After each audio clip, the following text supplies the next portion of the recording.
Hello, and thank you for watching this regional forecast for the Canadian Prairie. I'm Andrew Pritchard, Senior Meteorologist with Nutrien Ag Solutions.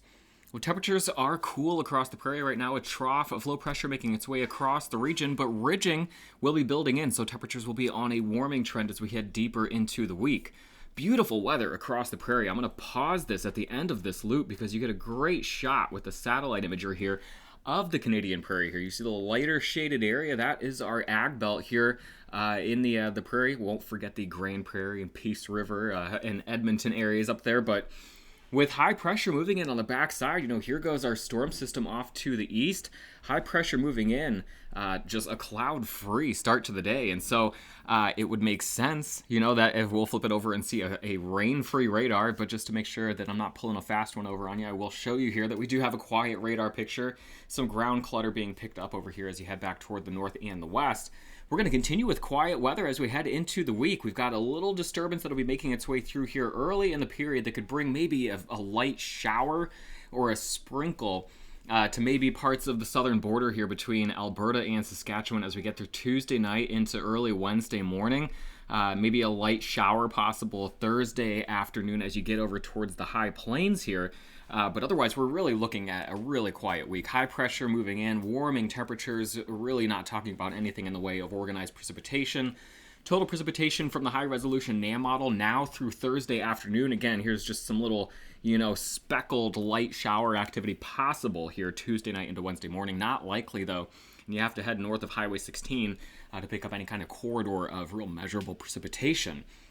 The reason for that, again, ridging and the jet stream building in. Here's our trough that is moving out right now, the center of that moving off to the east, and then the ridge coming in on the backside. So as I hit play on this, we're looking at the jet stream wind speeds at 500 millibars as we head deeper into the week, getting into even the weekend. Again, look at this huge ridge building in across the prairie. This is going to allow warmth to build in across the prairie. It's also going to be deflecting any rainfall well north of the prairie as well. So again, a warm and quiet week expected across the prairie, but then we see change as we get into the first days of August, kind of around August 2nd, 3rd, and 4th. The ensembles once again flipping back to a pattern where we've got a trough trying to push in from the west. Those very strong jet stream winds now blasting into the prairie. We know what very strong jet stream winds pushing into the prairie means. That means a return to the potential for some organized precipitation and stormy conditions across the prairie. We'll look at this in another way, looking at 500 millibar height anomalies. And again, you can see the flow of the jet stream. Here's the trough making its way off to the east now. Here is the ridge that is building into the prairie as we head deeper into the week. So I'm going to hit play on this. We'll take it through the next 5 to 7 days. Getting into Wednesday, Thursday now, Friday, and Saturday. Again, look at this huge ridge. It really just reinforces itself as we head into the end of the week, into the weekend. But here is the next trough coming in. Stage left, I think I wasn't into theater, so I probably have that backwards there. But coming in, screen left from the Pacific as we get into, again, kind of the first days of August. So low confidence in this transition back to a stormy pattern here, but this is the signal now, is that we are going to transition to a dry, warm pattern across the prairie over the next 7 to 10 days. But once we get on to the 10 to 14 day time frame, it looks like we want to kind of transition back to a potentially more stormy pattern across the prairie. So what we're looking at here is the next 1 to 7 days and then the next 8 to 14 days, also known as week 1 and week 2 across the Canadian prairie. As we look at week 1, dry conditions across the prairie, maybe a chance for some near average or slightly wetter than average conditions here across parts of the north and the west, Grand Prairie, Peace River. We'll talk about that here in a moment on the next map. But then as we head into week 2, expanding the white and the green shading back across the ag belt of the Canadian prairie, that means a transition back toward a stormier pattern. And again, that's a pretty strong signal from the ensembles here in the week 2 time frame, which helps build my confidence that this hot, dry pattern is not a permanent feature across the prairie, but more likely one that's going to last maybe 7 to 10 days. So as we'll take a look just at the raw precipitation forecast from the European model, again, starting off here Monday, getting into Tuesday already now, here's this chance, this little disturbance. There it is right here across southern Alberta.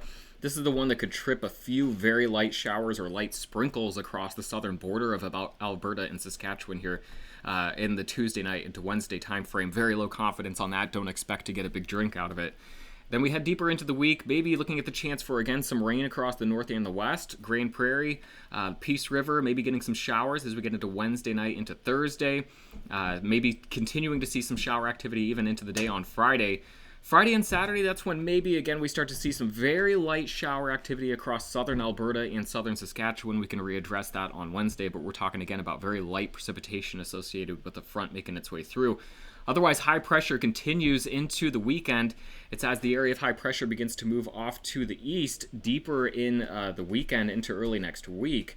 We get the flow kind of coming back around out of the south and out of the southeast, and that could return stormier conditions from west to east. But again, we're talking way out there. We have many more times for you and I to talk before we get to that point. Right now, we're talking about a hot and dry next 7 to 10 days across the prairie. Goodness. Apologize for that. So here's a map. We're looking at the next 7 days, the probability of picking up half an inch or more of precipitation. Again, Grand Prairie, Edmonton, Peace River, that's where you've got 60, 70, 80% chance of picking up 12.5 millimeters of precipitation. Elsewhere, as you head across the prairie, looking again like a very warm and dry week. That is the theme as we head into the next 5 to 7 days. Calgary, your high temperatures upper 20s, lower 30s for the next 5 to 7 days. Same story in Edmonton. Saskatoon, again, mid-30s. Here's that little front that makes its way through during the later part of the week, but then returning to the low 30s as we head deeper into the weekend. Regina, and then here's a look at Edmonton, your highs in the mid to upper 20s as we head through the next 5 to 7 days. Have a great day and a wonderful start to your week. We'll talk again on Wednesday morning.